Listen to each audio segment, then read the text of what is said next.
Welcome back to wagertalk.com. I'm joined in studio with Preston, the Sports Cheetah, and Bryan Leonard. We're going to take a look at some tips on handicapping the bowls. They just announced all the bowls this week, and every season everybody digs in, starts looking at the endless amount of bowl games that we have every year. But guys, it's a different handicap, at least for me. I'm going to get some of you guys' tips of things that you look at.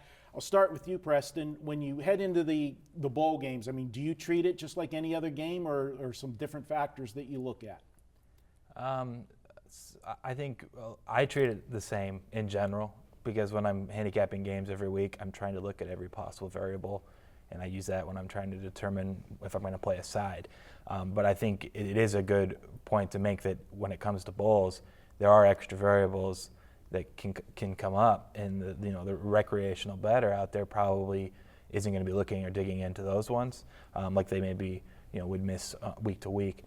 So I would just recommend make sure you're doing all the work. If there's a coach that's left or a coach that has a rumor to leave, any types of injuries that have happened during practices, since some of these teams are practicing for 3 or 4 weeks and things happen.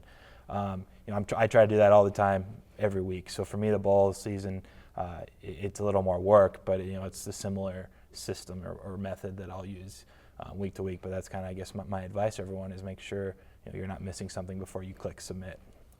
Bryan, I'll go to you. And Preston touched upon it. There's a lot of coaches that jump ship, right away. We just had another hiring yesterday.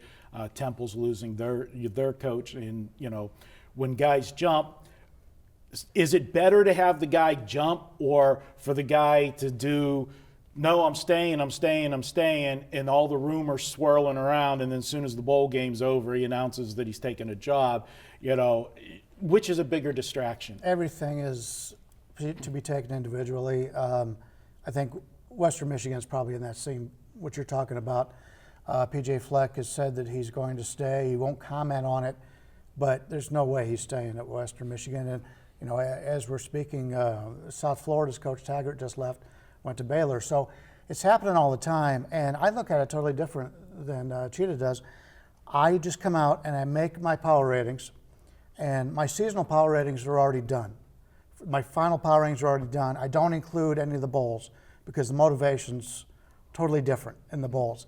So I already know what going into the offseason, what my power ratings are for each team, and I take it totally different. So basically, I've got all my numbers set up right now, and from this point on, I start investigating each game.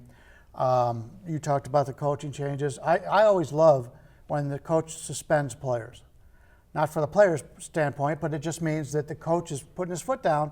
This is a bowl game, this is a reward, but you've done something to embarrass the team, and that's the team I think comes out more cohesive in the bowls. And the general public will look at that and they'll say, hey, they got less good players playing, so the line will move, we get more of an advantage in it, and that's something I look at. But it's a long grind. You got to do a lot of reading. Yeah. And if you don't like reading the sports pages, the bowl season is probably not for you.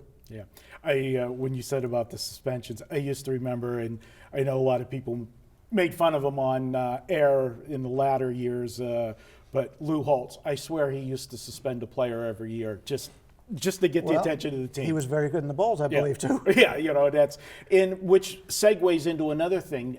Do you look at point spread records of coaches in the bowls? Because this added time, some guys are just better at preparing game plans. If you do want to look at that, I would include off bye weeks too, because that makes the sample size bigger, and it's a similar type of comparison. A team or a coach or staff, with 2+ weeks of preparation.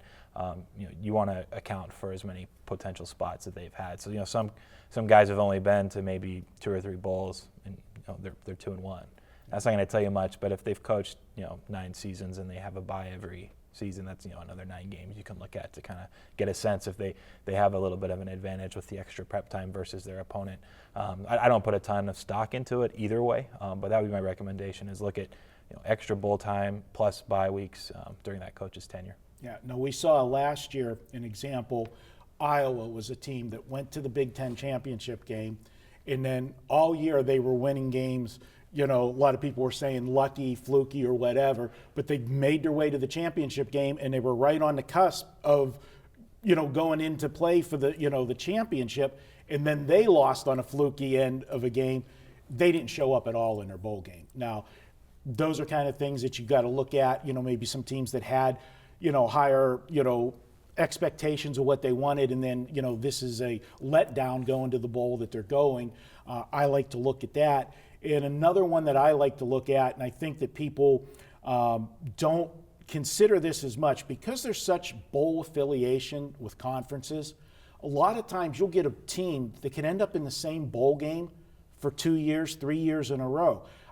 I don't think that is an advantage, because your kids, this is supposed to be a reward. How is it a reward if you're doing the same thing? Now, if it's like the Rose Bowl or something, the championship, but it's the teams that are like in that second or third, place that's automatically goes to a particular bowl. Or if you're a team that's playing in your home state, a lot of times people will look and say, oh, that's an advantage. They're going to have home field advantage because the crowd's going to be biased. But the guys on the field, what's the reward for staying at home? Yeah, for example, Florida State's playing in Miami.